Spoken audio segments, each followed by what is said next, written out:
This podcast is brought to you by the kind support of the Active Share podcast. What does a two-time world-winning coach and MLB baseball team owner, top chef, and luxury fashion designer have in common? They've all been featured on the Active Share podcast. If you're seeking the less obvious and are curious about the ever-changing world and how it affects investing, the Active Share podcast is for you. Hear thought-provoking conversations with thought leaders, company executives, and William Blair Investment Management's own analysts and portfolio managers as they share unique perspectives on investing in a world that's always evolving. Download the Active Share podcast on iTunes, Spotify, Google, Stitcher, and TuneIn. In my own journey, what successful looks like at the beginning of your career and how you engage may be different than what it looks like as you become more senior in an organization. And so really understanding what's required of a leader and shifts that you need to make in terms of how you engage perhaps or how you communicate. That was a challenge for me as a woman in the industry and without many women around me. And so I hope I can help others as they continue their career journey in that regard.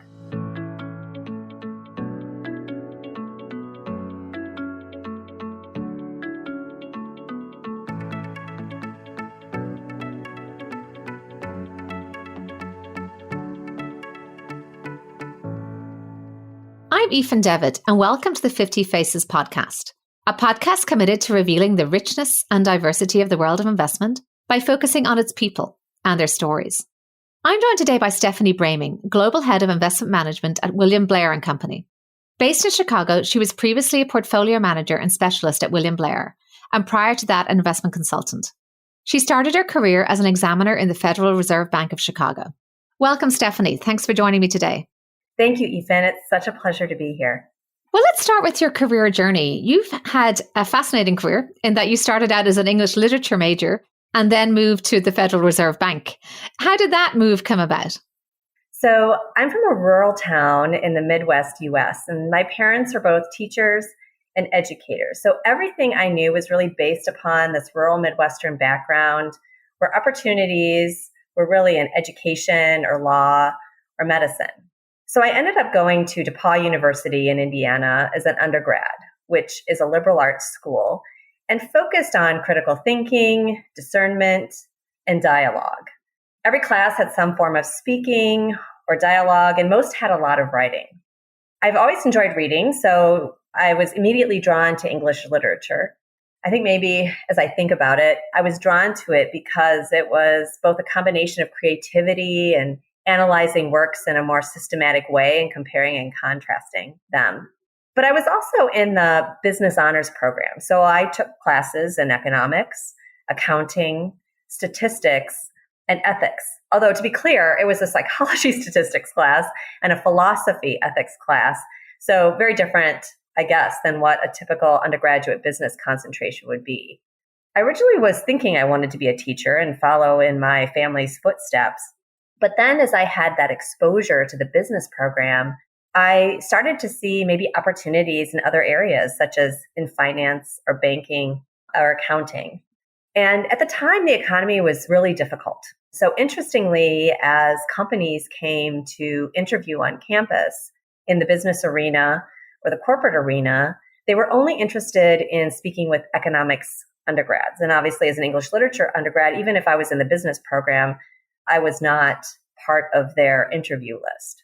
So it was very stressful, to say the least, because I had a fair amount of student debt, and I knew I didn't want to go back to my small town. One of my friends' dads forwarded my resume to the Chicago Fed for an entry-level bank examiner role. So I obviously had no idea what that entailed, but I did know that it was based in Chicago, and I wanted to move to a city. And I thought it would give me a great overview of the banking industry so that I could plot my next move. When I interviewed at the Fed, I remember the head of the group asking me, why should I hire you? Which, is kind of a hard question to answer. But I replied, well, I'm not like anyone else you're hiring for this new bank examiner class. I understand finance, I understand accounting and economics, but I can write and speak well, and I can think critically. And you teach me all the specifics. So somehow that did the trick, or maybe it was the last day and they needed to fill up their class, but they hired me. And what was interesting as a bank examiner, I worked in the 7th District for the Federal Reserve, and I traveled throughout the Midwest. And for those of your listeners who aren't as familiar with the Midwest, Chicago is by far the largest city. So ironically, I was traveling with a handful of other bank examiners to small towns with agrarian economies, which were not so different than my hometown, which I wanted to leave to move to a big city.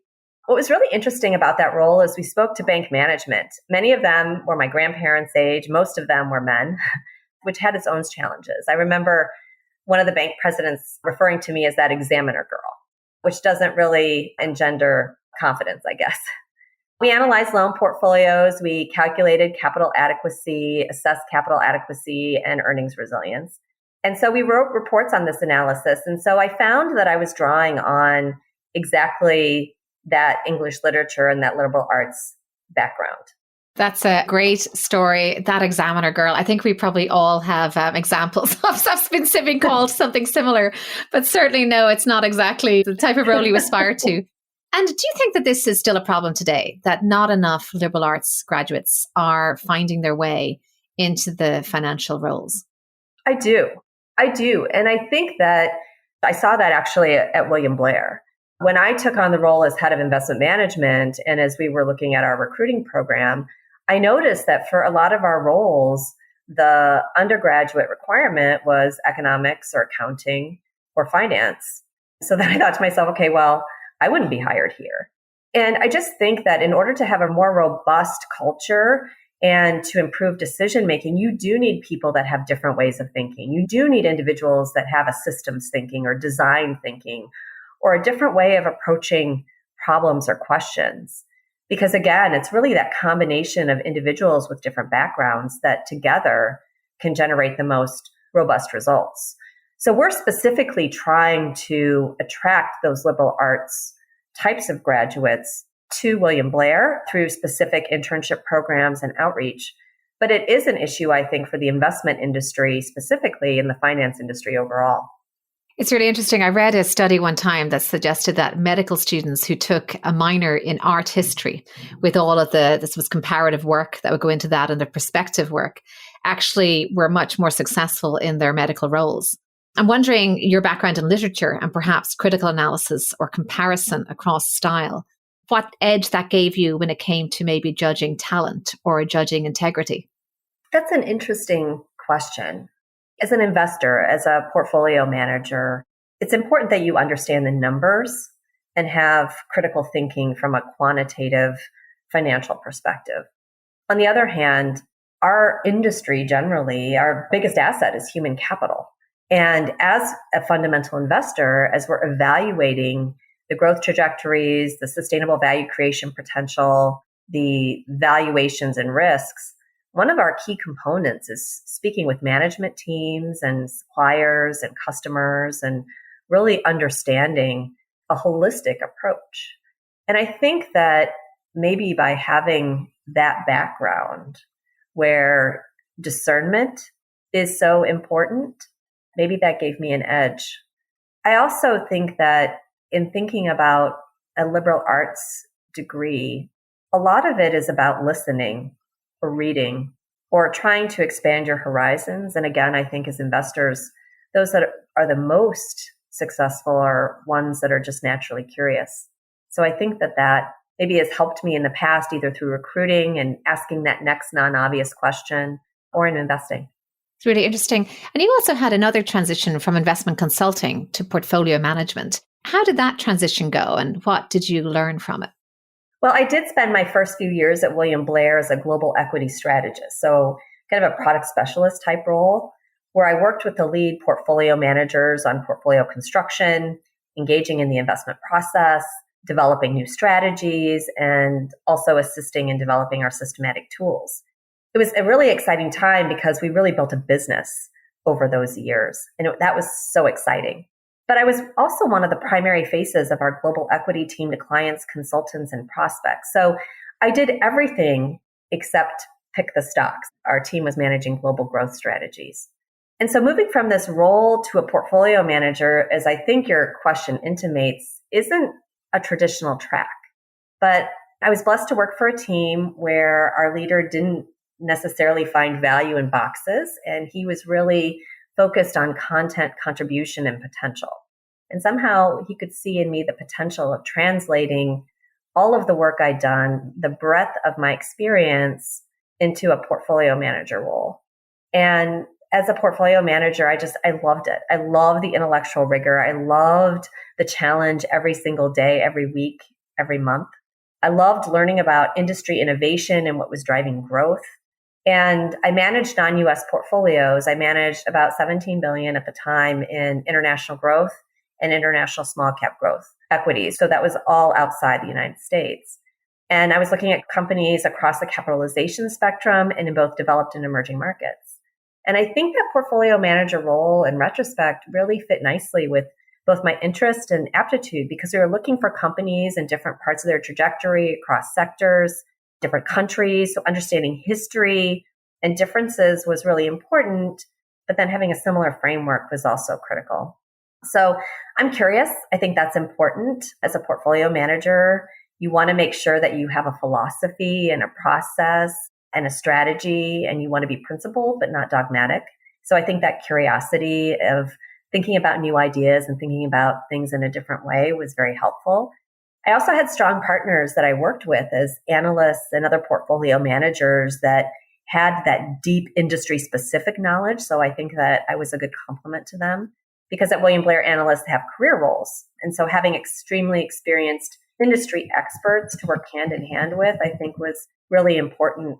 The other thing I would just highlight as a portfolio manager, obviously the investment analysis and rigor is so exciting and invigorating. But given my role as a product specialist, as an equity strategist previously, what really drove me was that I knew that we were really focused on delivering results for clients, because I was the one that pitched for finals. I was the one that had engaged with them. And I think sometimes in the investment industry, that connection to our end stakeholder can sometimes be lost. And again, growing up in a family of educators, I saw how important my parents' pensions were to them. And I think that for all of the individuals within the investment industry, regardless of what area that we're in, whether it's in investments or distribution or infrastructure, we all contribute to helping our clients drive outcomes. And that really affected me during the global financial crisis, when I sat across the table from our clients in the midst of what was a very, very difficult and dark time. And it's something that we consistently emphasize at our firm today.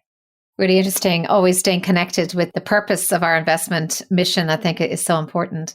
Now that you're a global head of investment management, what's at the forefront of your mind as you look across the investment management landscape today? Well, I guess I would separate it even into two separate areas. First, from an investment perspective, I think there are so many new opportunities today through the permeation of technology, through different industries, through our ability to access data like never before. It's that recombinant innovation that Brynildson and McAfee discuss in their book. But there are big problems to solve. There's climate change, there's pandemic, food security, disparities in growth and opportunity. But at the same time, there are significant changes in computing power that can usher in new platforms such as virtual reality or artificial intelligence or self-driving cars. And company creation is growing. So I think that we are at an exciting time to be investors. So I think that's really invigorating and is a great opportunity for those who are joining our industry. From an investment perspective, industry, or from a leadership of a firm perspective, I'm really focused in three key areas. The first is human capital. Over the last several years, I've been in a number of conversations on panels where the discussion was really about technology and how that was going to change the face of investing, and that maybe human capital wasn't as important. And I believe that technology is a game changer in so many ways, and we need to embrace it and utilize it in terms of improving our decisions and our insights. But to me, human capital is our biggest asset as an industry.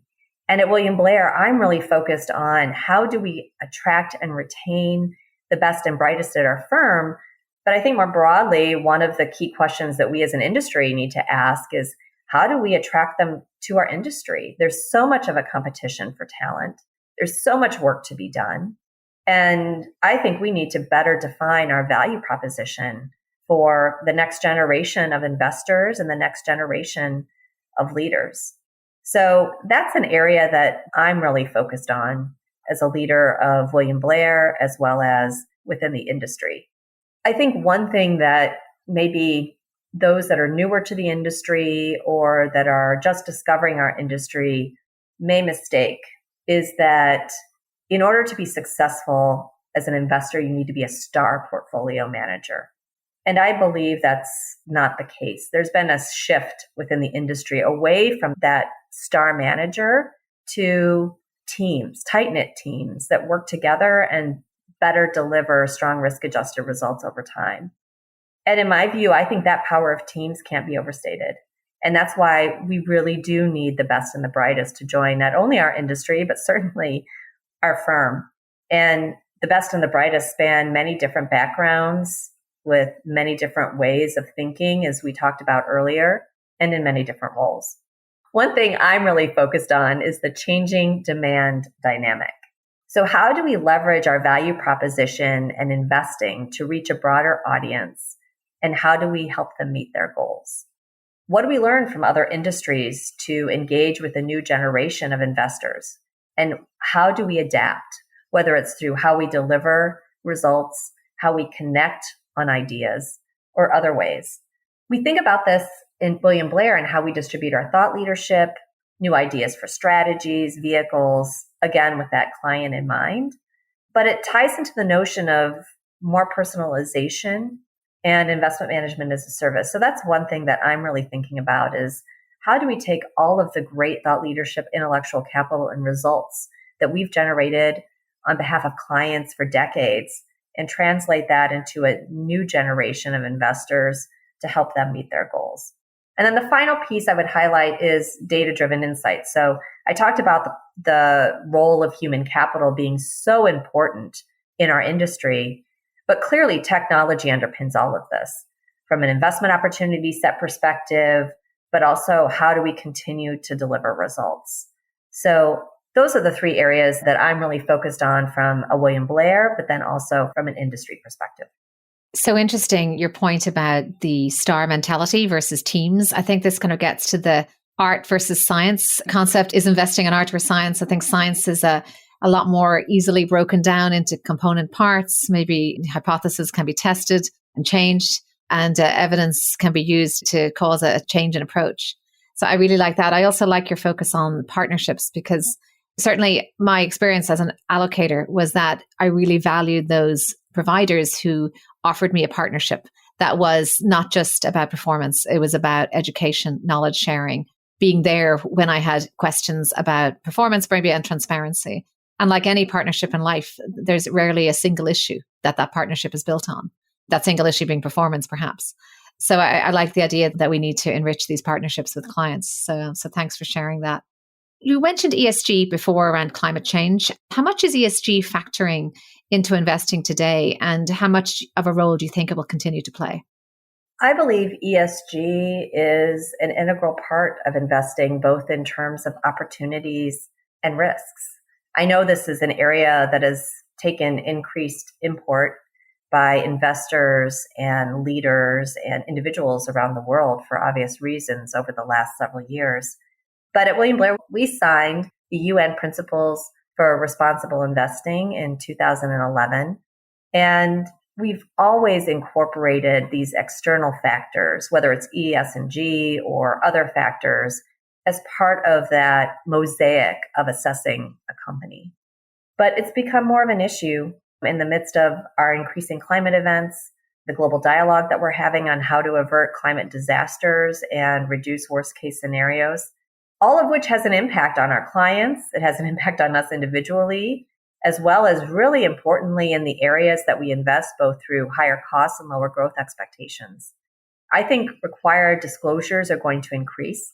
What I found is that for sea changes like this, regulatory and exchange listing requirements, along with popular opinion of employees and customers, are what really change behavior versus intrinsic factors. Because having that comparability, that data is important. An example might be in Japan, the TSC has enhanced its corporate governance code, which has a requirement for listing that companies must maintain a certain percentage of independent directors. It requires goals for increasing management diversity and for disclosing and addressing environmental and social concerns, among other topics. And so having those listing requirements is really setting the stage for increased disclosure and data so that as investors, we can really assess the space between intent and an action. We're finding that our clients are expecting some form of integration of these factors into decision-making and portfolio construction. But of course, there's a wide array of interest and intent, both within countries as well as across countries. So as investors, what we're really focused on from an environmental, social, and governance perspective is evaluating what are the material factors that will determine the risk and reward trade-off for securities. That includes both intrinsic as well as extrinsic factors like additional regulation or other things. But that materiality piece, I think, is really key. So the notion of brand, of having a strong brand as an employer where you can attract and retain the best and the brightest, make sure that the brand is viewed positively from a client and consumer perspective is important. It's something that we've always evaluated, but perhaps there's an additional fine point on it given the climate that we have today. There's opportunities, I think, for new industries and companies from a positive environmental footprint perspective, but then also addressing climate-related issues in a positive way through climate tech, as well as kind of the negative side, that increased costs and risks of regulation or other types of issues, which cannot be ignored. I think is just part of, again, that mosaic of evaluating a company. So in that way, I think ESG is just an intrinsic part of how we invest, despite the fact that there's increased hype. I think what the industry has to continue to work through, though, is how to turn theory and intent into practice. For us, how to access and evaluate data so that we can generate meaningful insights to engage with companies, but then also to assess the material impact on growth, on profitability, on our ability and willingness to pay, as well as risk. Because at the end of the day, our goal is to drive strong client outcomes. And so that is first and foremost.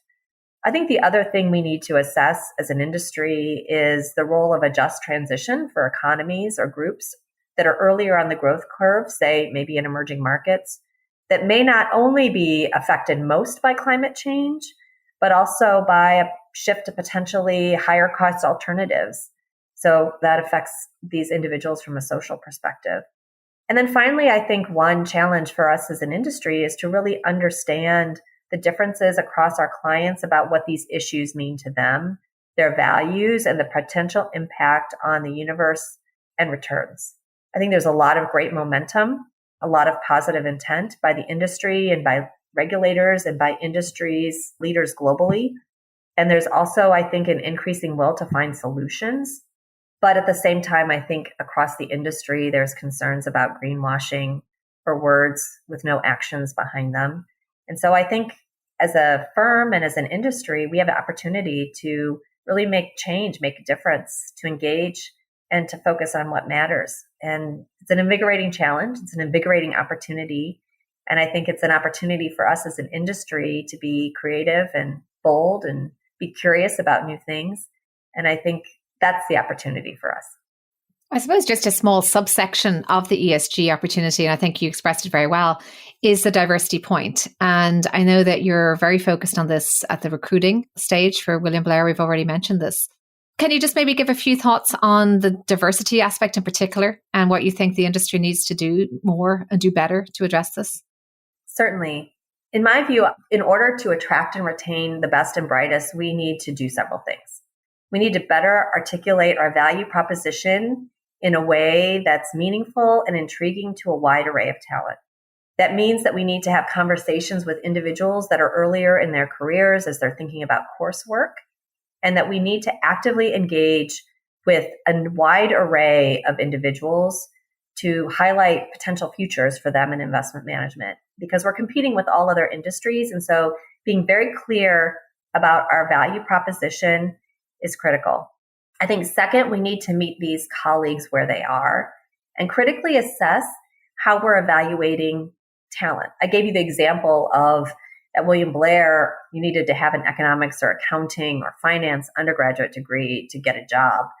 And again, I think that's just an easy way to reassess and open up the aperture for new talent. And I think it's critical for us in order to be a vibrant industry. I think we also need to be purposeful. I think we need to purposely seek out those individuals wherever we may find them. In the investment industry, there are well-worn paths to success. And the reason that they're well-worn is because they've worked in the past. So many individuals have been successful going to certain schools, having certain degrees, having certain work experiences, having certain mentors and networks. But we do know that having those diverse teams really drives results. So how we recruit is really important. How we think about every position matters. Let's systematically assess where pipelines aren't as robust, and then let's fix it. So that's one thing that we've done at William Blair is for every role that we have, we evaluate the diversity of our pipeline at each step of the process. And what that does is it helps us identify where we might have weak networks, where we're looking for a wider array of backgrounds, whether it's educational background or cultural background or racial ethnic diversity or gender or ways of thinking. And so I think that helps because you're measuring and it can help you assess where your strengths are and where your weaknesses are, and then you can fix them. And I think just having that positive intent is important. And then finally, I think not only recruiting, but then also maintaining and growing individuals within the industry is critical.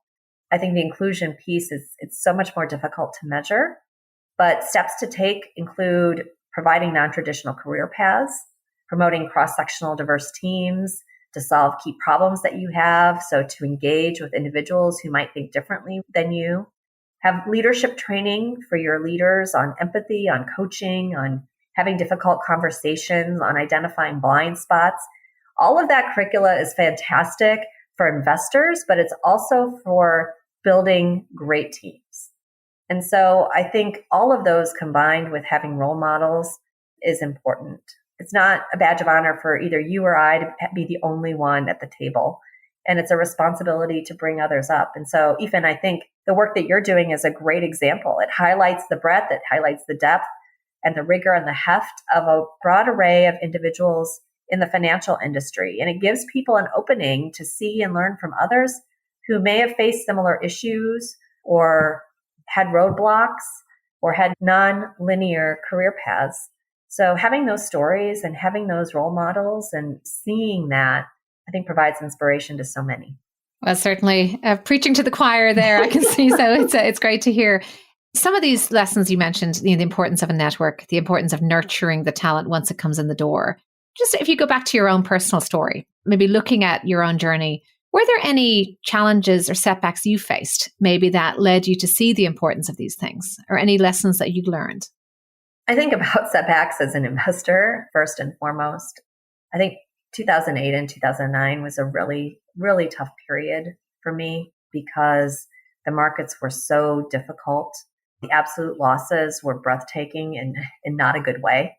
And it's in that kind of environment where I think you learn a lot about who you are as a person, as a teammate, as investors, and as partners to clients. And it was a really difficult time. And frankly, all you want to do is crawl up under your desk in the fetal position and then take a breath and do the work. But in reality, what you need to do is be in front of your clients, looking them in the eye and having that conversation about what's going on. How are we thinking about the world? How are we assessing things? How are we thinking about performance? And it goes back to that partnership piece, Ethan, that you were highlighting earlier. And having confidence in your conviction is critical when the markets are volatile. I would say one other lesson that I've thought about from a diversity perspective is just in my own journey, what successful looks like at the beginning of your career and how you engage may be different than what it looks like as you become more senior in an organization. And so really understanding what's required of a leader and shifts that you need to make in terms of how you engage perhaps or how you communicate. That was a challenge for me. as a woman in the industry and without many women around me. And so I hope I can help others as they continue their career journey in that regard. I'm just wondering what your thoughts are on coaching sometimes from outside the organization, because it seems that that's something that certainly most executives have access to. Arguably, it should be something that we have access to throughout our careers. Have you ever had experience with that, and what are your thoughts? So when I took the role as global head of investment management at William Blair, one of the areas that I knew was a blind spot for me is that I never really had many people reporting to me. So I was always an individual contributor, a leader. Maybe I had informally people reporting to me as a portfolio manager, but it really isn't the culture. It's more of an integrated partnership type of approach. And so I knew that was a blind spot for me. And so I asked for an executive coach. I wanted a woman who had experience in the industry leading teams, who had been senior in an organization, and so could understand some of the questions that I had, the path that I needed to go down, some of the challenges that I was facing. And I found it invaluable because, again, as you change from one role to another, your teams around you change, your peers change.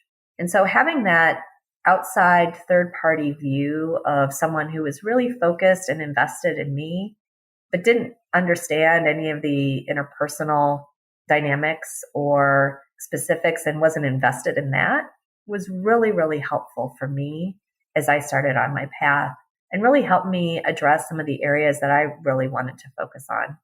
I think coaching is fantastic because everybody has blind spots. Everybody has areas where they're really, really strong and areas where there are things that they know they need to work on. And so at William Blair, we do use executive coaches either for specifics like honing presentation skills to be more effective and connect and translate knowledge into communication, or just as part of a career development and career journey in terms of really helping our teams being the best that they are. So we're continuing to develop this both externally through external coaches, but then internally through mentorship programs that we've had for years at William Blair, but then also more internal formal coaching. It's so useful. And I think the best coaches, what I found is that they often teach you that the answers are within you, that you maybe know the answers all along, but you have to just sometimes dig for them and look for ways to solve the problems because each one's situation is unique. But I totally agree with you in terms of the importance of coaching and just how valuable those sessions can be. Speaking of coaches and influential people, when you look back at your own career, were there any key people who influenced you and in what way? I think there are several, there are a lot actually, but there are several I would highlight, all of which are kind of in a different vein. So from an education perspective, as an undergrad, one of my English professors, her name is Dr. Sununu. She's an English professor at DePauw, and she was really a seminal figure for me in how I write. She had such a passion for education and teaching, and she was so invested in each of us as her students. I think that's, again, the benefit of going to a smaller school. But even within very engaged professorship, she was outstanding. My papers, when I received them from her, would always have tons of red pencil markings on them, which was somewhat overwhelming. But then I met with her, and when I received them and I spoke with her, she spent time on every single word, on sentence structure, with the idea of making me a better writer, stating my thoughts more directly, more clearly. I learned so much from her. It was so invigorating to see how focused she was on my success. And so again, I try to emulate that in different ways. I think from a work perspective, my first influencer was a woman named Gay Whiting at the Federal Reserve. She was a leader of my group. I transferred into her group maybe a year and a half in. And I remember my manager, before I transferred in to her group, I remember him saying, "She eats rocks for lunch." So I'm like, okay, great. But it was wonderful to see a woman who was tough, had made it to such a senior level at the Fed, which was, of course, at that time in the early 90s, dominated by men. I didn't work with her on a direct basis, on a day-to-day basis, but I admired her ability to lead and to hold her own within that organization. I also knew she had my back and supported me when I had to have tough conversations with those older bank leaders when we found some issues in how they were running their organizations. And as a 23-year-old, that was amazing. And then I would say another key influencer was George Gregg, who ran the global team at William Blair and hired me. He's one of the smartest people I know, but he's also very humble and curious. And I think that really set the tone for me as an investor. He's always open to new ideas and believed that you could do more than you thought you could. And of course, that's always intoxicating. So I hope that I've taken that in and provide that opportunity for others. And then I would say it's also easy to learn what not to do and to see negative role models and how you never, ever want to be. As a consultant, I saw how a number of portfolio managers treated their sales professionals with them. I've seen the worst of people in tough situations when you're under stress. And I think that in those situations, it's always good to try to assume positive intent and put yourself in their shoes and why they may be acting the way they are and be curious as to why they behave that way. I think that's always a good strategy. That is so interesting. I think despite having hundreds of podcasts, we have not actually really focused enough on the negative role models. I think maybe it's our natural tendency not to focus on negative experiences. But I do think a little bit of that curiosity you mentioned earlier, just trying to figure out, well, what led to this and in a way, why, and certainly what not to do. I think that's a really interesting piece of analysis we probably should do more of. Getting back to the more positive wisdom side of things, was there any from any of these role models or elsewhere, was there any key piece of advice that you received that has stayed with you, or maybe any creed or motto that you live by in your work? From an investment perspective, the advice that George gave and stuck with me was to not take that well-traveled route, to read industry magazines, find new ideas in unobvious spaces, connect disparate ideas into new insights.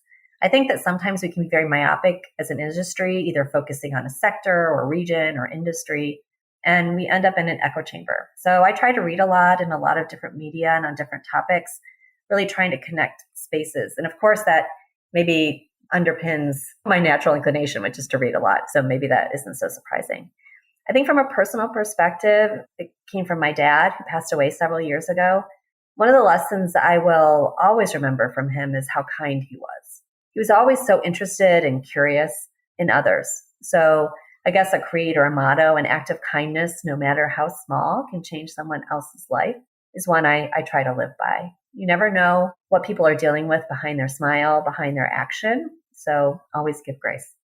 Well, my last question, and those are lovely pieces of advice. Thank you. My last question is around any advice you might have for your younger self.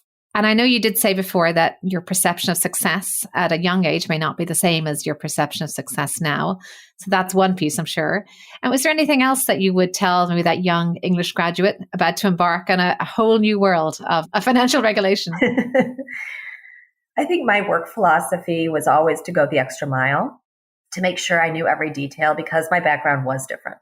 And as a young woman in the industry, I didn't want to not be able to answer a question or not be viewed as capable or knowledgeable. So I worked extra hard and I put in the extra hours, and it served me well. But at the end of the day, at the same time, I wish I would have taken a breath and enjoyed the present at that time more. I think that's been an unexpected lesson from the pandemic. While there are so many things I miss about travel and engaging with investors and clients and colleagues in person, I think that the frenetic pace that many of us had may have been counterproductive at some point. So I'm driven, I can obsess, I'm very detail oriented, which has led to my success, but is something that I'm trying to continue to work on each of those. Well, thank you so much, Stephanie. It's been a pleasure to speak with you. You do embody breadth of experience, breadth of background, and I think kindness and grace in this industry. And we are certainly very happy to have you at the forefront of this industry here in Chicago. So thank you so much for coming here and sharing your insights with us. Thank you, Ethan. I'm Ethan Devitt. Thank you for listening to the 50 Faces podcast. If you liked what you heard and would like to tune in to hear more inspiring investors and their personal journeys, please subscribe on Apple Podcasts, wherever you get your podcasts. This podcast is for informational purposes only and should not be construed as investment advice, and all views are personal and should not be attributed to the organizations and affiliations of the host or any guest.